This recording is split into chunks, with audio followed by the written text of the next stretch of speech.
Shalom. I want to give all praises, honor, and glory to Yahweh, Bahashem, Yahushai, Bahashem, Rachakodash. I want to give double honors to the apostles and elders of Great Millstone, because those are the men who I learned the truth from through the spirit and power of Yahweh, Bahashem, Yahushai. Yahweh is the true name of the God of Israel. Yahushai is who the world ignorantly calls Jesus Christ, but his one and only true name is Yahushai.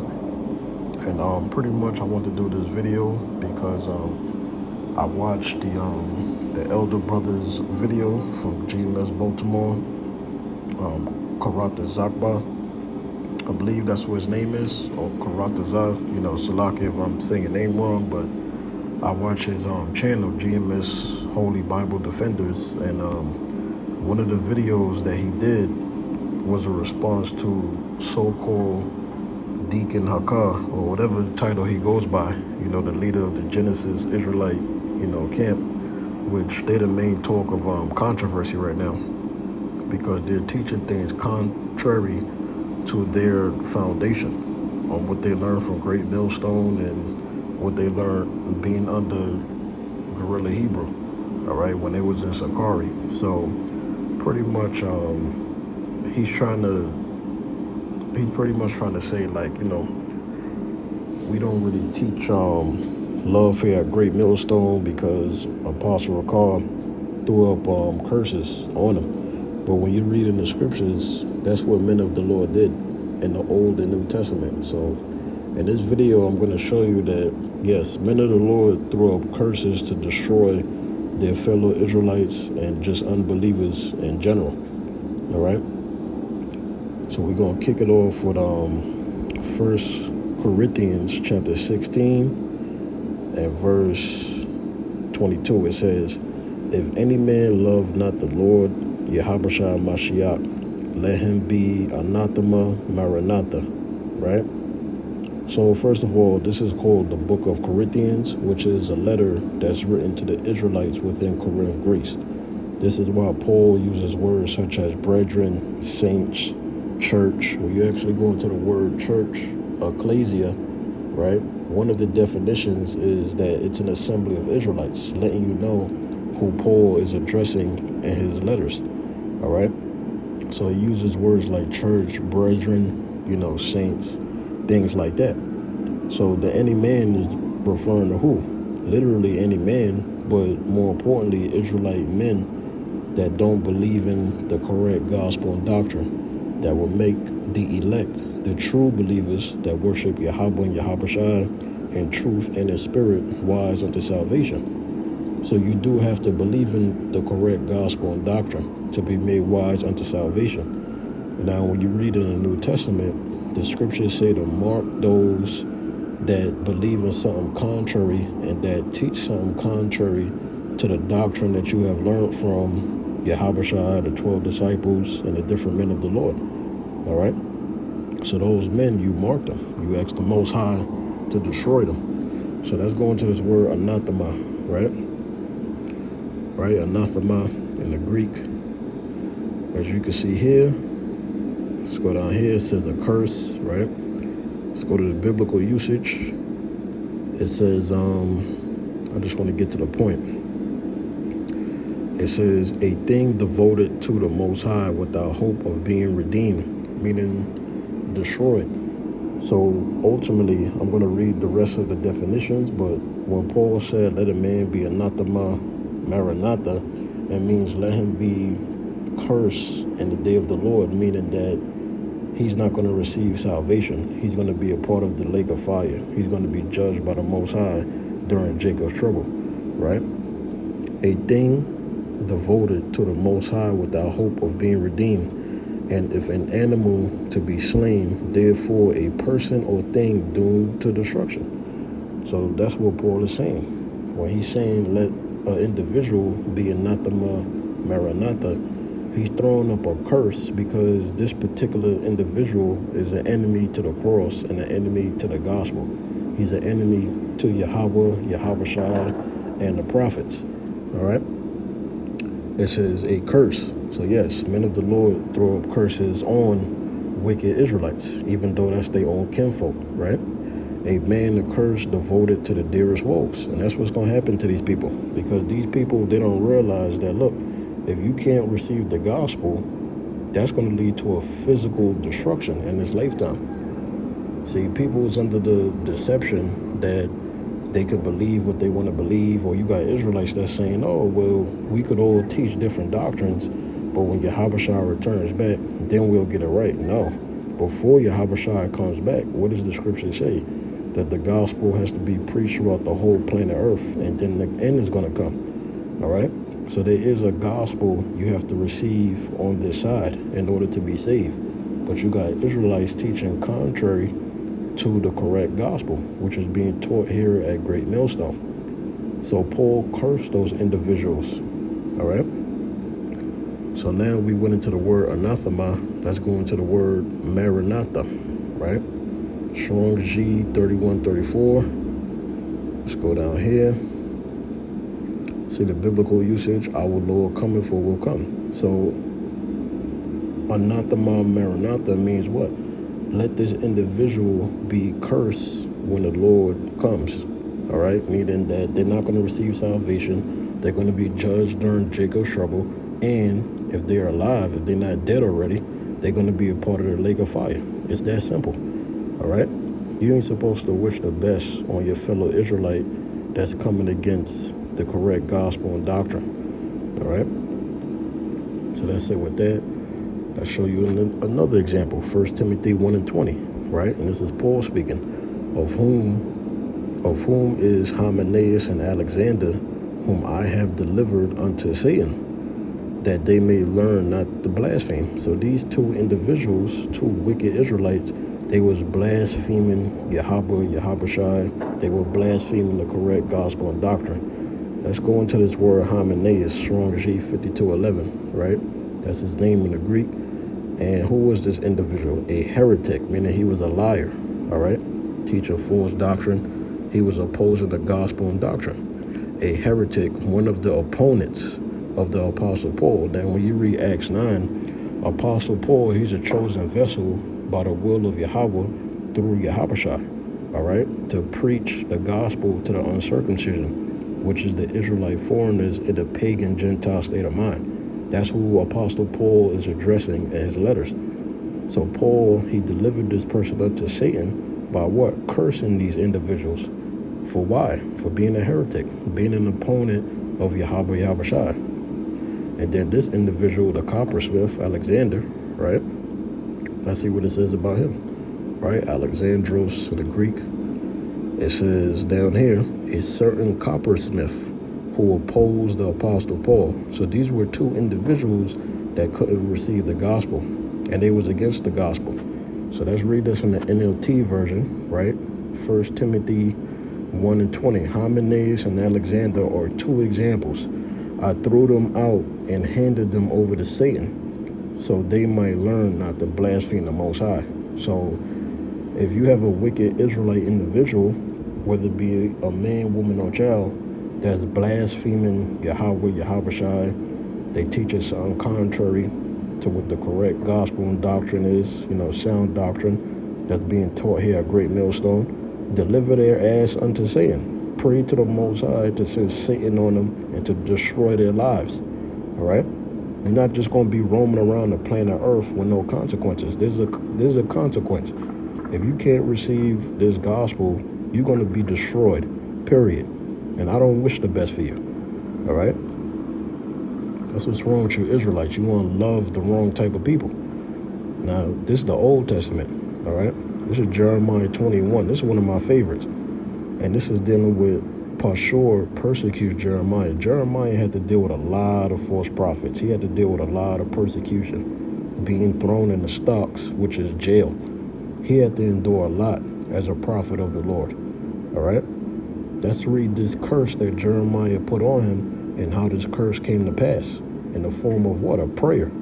Jeremiah 21. Now Pashur, the son of Emer the priest, who was also chief governor in the house of the Lord, heard that Jeremiah prophesied these things. Then Pashur smote Jeremiah the prophet, meaning what? He hit him, and put him in the stocks, which is a jail or prison, right? Put him behind bars, that were in the high gate of Benjamin, which was by the house of the Lord. And we know the word Lord in caps is Yahweh, right? That's what the Tetragrammaton translates to. The YHWH is Yahweh. It says, and it came to pass on the morrow that Pashur brought forth Jeremiah out of the stocks. Then said Jeremiah unto him, the Lord have not called thy name Pashur, but Magor Missabib. All right? This name Magor Missabib, it's a curse that Jeremiah the prophet put on Pashur. Why? For hitting him, for putting him in the stocks. Somebody treat you badly, you don't gotta wish the best for them. Hell no. Now let's go into this word Magor Missabib. All right? All right, Magor Missabib. Let's go down here. The name itself means terror on every side. So Jeremiah, he prayed to Yahweh, saying that what? Put terror on Pashur's life on every side. And we're going to go into it, how it came to pass. The name given Pashur, the priest by Jeremiah, when Pashur smote him and put him in the stocks for prophesying against the idolatry of Jerusalem. All right? This is the Old Testament. This is an Old Testament example. Remember, the New Testament is just a reiteration of the Old. The New Testament ain't something that's entirely different, but it brings to light the importance of the blood and sacrifice and resurrection of Yahushua, how he was prophesied in the Old Testament, or more light though. All right? So let's read this curse. Jeremiah 24. For thus saith the Lord, behold, I will make thee a terror to thyself. Remember the name, Magor Missabib, right? It says, to thyself and to all thy friends, and they shall fall by the sword of their enemies, and thy eyes shall behold it. And I will give all Judah into the hand of the king of Babylon, and he shall carry them captive into Babylon, and shall slay them with the sword. Moreover, I will deliver all thy strength of this city, and all the labors thereof, and all the precious things thereof, and all the treasures of the kings of Judah will I give into the hand of their enemies, which shall spoil them, and take them, and carry them to Babylon. And thou, Pashur, and all that dwell in thy house shall go into captivity. Meaning what? His wives, his children. It says, and thou shalt come to Babylon, and there thou shalt die, and shalt be buried there, thou and all thy friends to whom thou hast prophesied lies. So when you are a prophet and you prophesy lies, all right, the Most High, he's going to destroy you. This goes for Nathaniel, General Yohanan, all these false prophets that's in the world, Zabak, all of them. Gorilla Hebrew, Deacon Hakar, so-called Brother Hassad, right? Any person that's a false prophet coming against Great Millstone, you're going to get this type of judgment, all right? So let's read Jeremiah's prayer, all right? Magor Missabib, right? Meaning what in the Hebrew? Let terror come upon this individual on every side. He said, don't even call his name Pashur no more. Call him Magor Missabib. As you can see right here, Jeremiah 27. Now, this is Jeremiah's complaint, all right? Which is in the form of a prayer. Let's read this real quick. This is Ecclesiasticus, known as the Book of Sirach, 35 and 17. Remember the name, Magor Missabib, right? Thy name shall no more be called Pashur, but Magor Missabib. Sirach 35 and 17. The prayer of the humble praiser of the clouds, and it says, and till it come nigh, he will not be comforted, and will not depart till the Most High shall behold to judge righteously and execute judgment. All right? So the Lord hear the prayer of his elect. That's the point. That crying to him day and night. So you think you're going to extort or treat a prophet like shit, lie on a prophet, defame a prophet, persecute a prophet, get a prophet killed, scoff at a prophet, mock a prophet? You think ain't nothing going to happen to you? All right. Man, you better hope and pray that one of us don't put a curse on your ass and tell the Lord to kill you and your family. All right? This is Jeremiah 20 and 7. Because if you treat me wrong, I'm a pray to the Most High to destroy you. And I've done that on individuals that was once brothers. They not in the camp or truth no more. And man, if you would see how these individuals turned out, you'd be like, damn. And it ain't because of how strong I am. It's because of Yahweh Shai. All right. Remember what the scripture said. If you offend one of these little ones, it's best that a millstone be hanged around your neck. You better hope you're a part of the elect for offending a prophet. All right, that's suffering in the names of Yahweh Shai. Because I'm the type of prophet, I'm going to pray to kill you. All right? I'm going to pray that the Most High kill you. That's what I mean. To destroy your family, let you suffer, financially, kill your wife, kill your children, lose your home, get run over by a truck, anything. All right? This is Jeremiah 20:7. It says, O Lord, thou hast deceived me, and I was deceived. Thou art stronger than I, and hast prevailed. I am in derision daily. Everyone mocketh me. So this is Jeremiah's prayer, his complaint. Remember, a prayer could be in the form of begging, making supplication, or it could be a complaint. All right? Verse 8, for since I spake, I cried out, I cried violence and spoil, because the word of the Lord was made a reproach unto me and a derision daily. Right? He's standing up for righteousness, but he got to deal with all this form of persecution and bearing his cross in the flesh, although he's doing the right thing. He's being persecuted for it. He's suffering for it, right? It says, then I said, I will not make mention of him, nor speak any more in his name. Talking about the name of the Most High, because of all the afflictions he got to go through, the tribulation. But obviously that ain't happened, because Jeremiah went through this more than one time.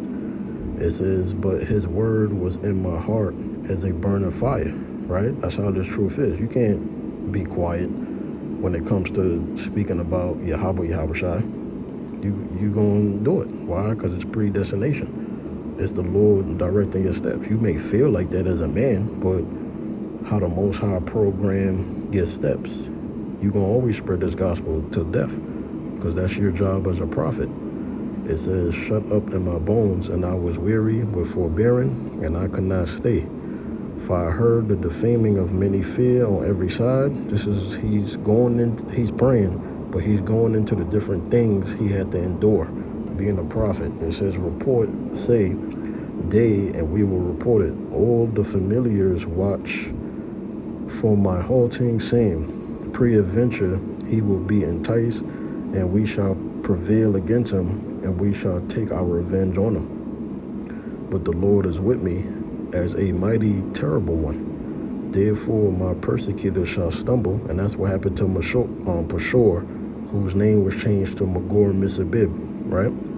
That's what happened. All them lies, everything that he was teaching, and how he came against Jeremiah, all right, that became a curse on them. It says, and they shall not prevail.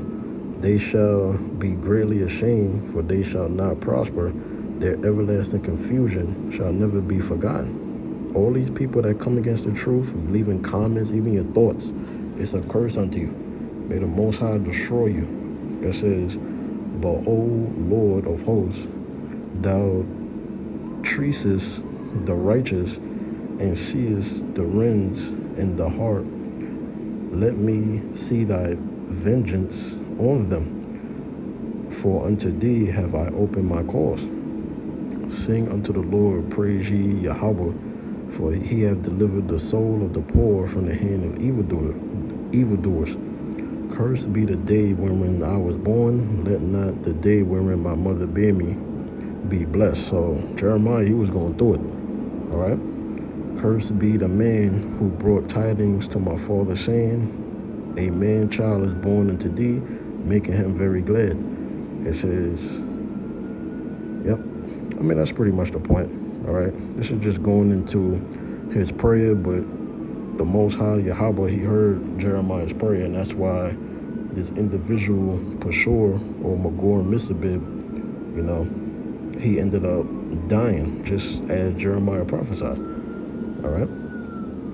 Let's read about King David. It's one of my favorite chapters, Psalm chapter 109. And I'm going to start at 1. And this is dealing with vengeance invoked upon adversaries. Our adversary is an enemy.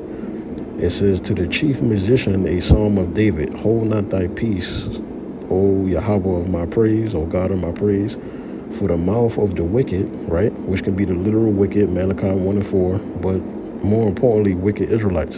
You could put curses on them. If they're not in the truth, they're your enemy.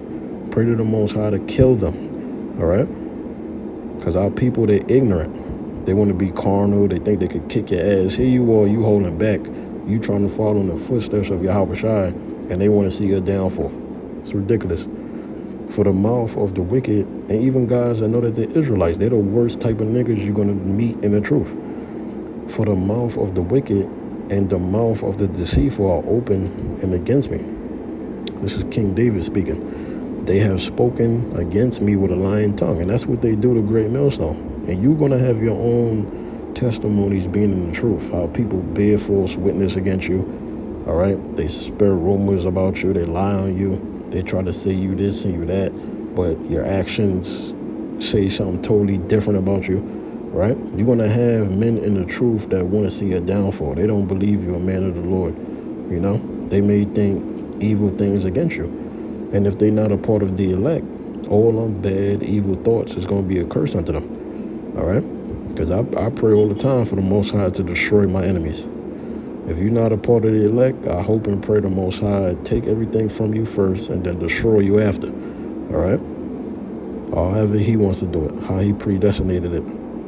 Verse 3, they compass me about also with words of hatred. Get a job, you know, you guys is wasting your time. What do you Hebrew Israelites do for people? Oh, y'all hate women. Oh, you guys is rapists. All this bullshit, right? And fought against me without a cause. You don't got no cause to be fighting against us. We ain't do shit to you. It says, for my love, they are my adversaries, but I give myself unto prayer. It's all about being spiritual. Somebody come up against you, you know, it's going to be times we're going to have to self-defend yourself, but, you know, never be trying to look for a fight. You know, pray to the Most High to destroy your enemies. It says, and they have rewarded me evil for good. This is a good thing that we're doing, preaching the gospel.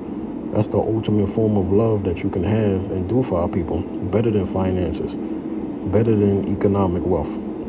We bringing our people through Yahawashi blood and sacrifice through the will of the Most High closer to Yahawashi by spreading this gospel, telling them what they need to do to be saved, to have faith upon Yahawashi, right? And hatred for my love. Set thou a wicked man over him. This is why a lot of these individuals, all right, these false camps, they got all these subscribers, right? They get all the views, but it goes back to this curse that King David put on them, right? It says, set thou a wicked man over him, and let Satan stand at thy right hand. Didn't Paul say the same thing in the New Testament? This is our tradition. This is a part of our culture, to pray to Yahweh and Yahawashi to destroy wicked Israelites and wicked individuals in general.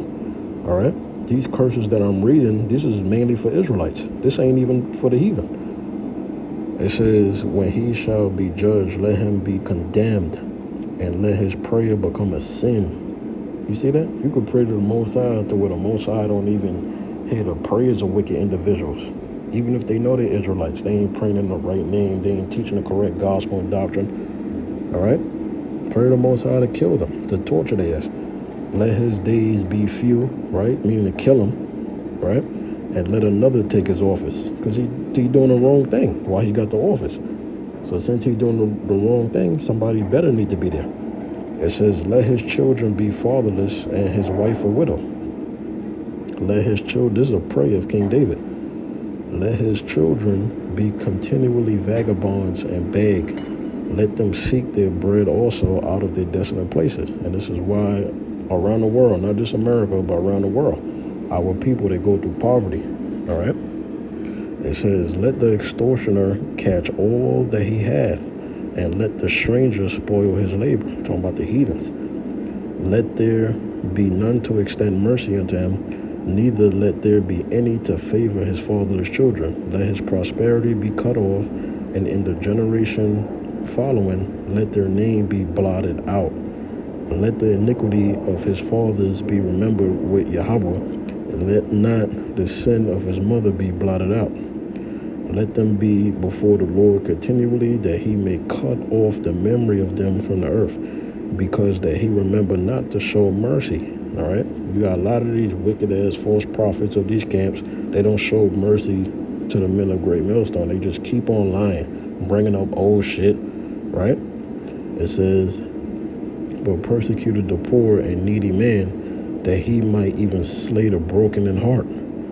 As he loved cursing, so let it come nigh unto him. As he delighted not in blessing, so let it be far from him. As he clothed himself with cursing, like as with his garment, so let it come into his bowels, like water and like oil into his bones. Let it be unto him as the garment which covereth him, and for a girdle wherewith he is girded continually. Let this be the reward of my adversaries from Yahweh, and of them that speak evil against my soul. But do thou for me, O Yahweh the Lord, for thy name's sake, because thy mercy is good, deliver thou me. All right?